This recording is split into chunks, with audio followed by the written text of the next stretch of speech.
Yes, Senator Rafi. What's the pleasure of Senator Rafi Tulfo? Mr. President, in the past few weeks, I have coordinated with the Office of the Majority Leader regarding the membership of the committees I hold as chairman. In fairness to the Majority Leader's office, they've extended all efforts to formalize the election of the members of the Committee on Public Services and Migrant Workers.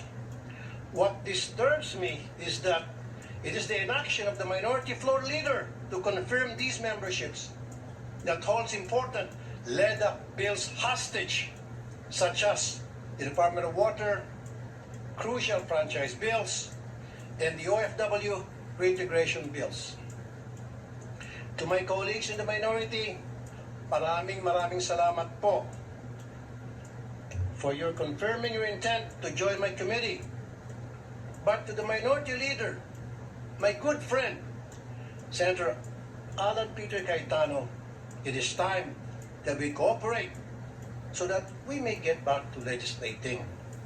If you have time to go on FB Live, maybe you have time to confirm or give the go signal to your minority members. Kasi Mr. President, pabalik-balik na po yung staff ko sa office ni Senator Peter Alan Cayetano para kumuha ng go signal nang sa gayon yung kanyang mga members ay ma-elect na sa committee ko. And all of them were saying we're more than happy and willing to sign, pero ayaw ni Senator Cayetano, Alan Cayetano. I don't know anong dahilan niya, bakit niya hostage yung pagiging members ng kanyang mga kasamahan sa committee ko. Hino-hostage niya po yung mga LEDAC bills sa kanyang pagtanggi na bigyan ng go signal ang kanyang mga kasamahan sa minority para pumirma. Mr. President, sana makarating to kay Senator Alan Peter Cayetano. Kanina sana kausapin ko po siya, kaso wala po siya dito ngayon. Therefore, I have no choice para dalhin to sa floor. Maraming salamat, Mr. President. We recognize Senator Pia Cayetano. Thank you, Mr. Senate President. Actually, I don't really have to stand anymore because the Senate President already responded in the manner that I believe is becoming of the Senate. Senator Tulfo, madali niyo naman akong tanungin, alam niyo naman kapatid ko si Alan, kung gusto niyo may parating. Huwag naman kayo magdrama ng mapa-hostage. Hindi ko tayo ganito dito. And I certainly hope,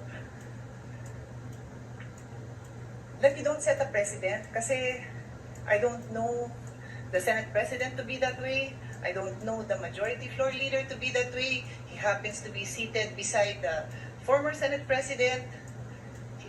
The Minority Floor Leader doesn't happen to be here. I can talk to him.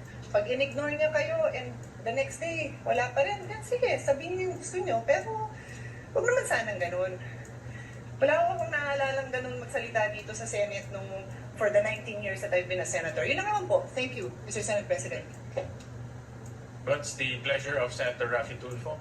Sa Mr. President, ubusin ko rin tawa ko. Never po ako nagdrama dito. Simula nung ako'y maging senador, never ever po ako nagdrama rito. Halugugin niyo po yung mga post sa social media. Never niyo ako nakita nagdrama. O ginamit to para mag-grandstanding. Alam niyo po yan. Alam na lahat ng tao rito. Sino ang nagdadrama? Tumingin muna kayo sa salamin bago kayo magsalita. Salamat po. No, no, no, no.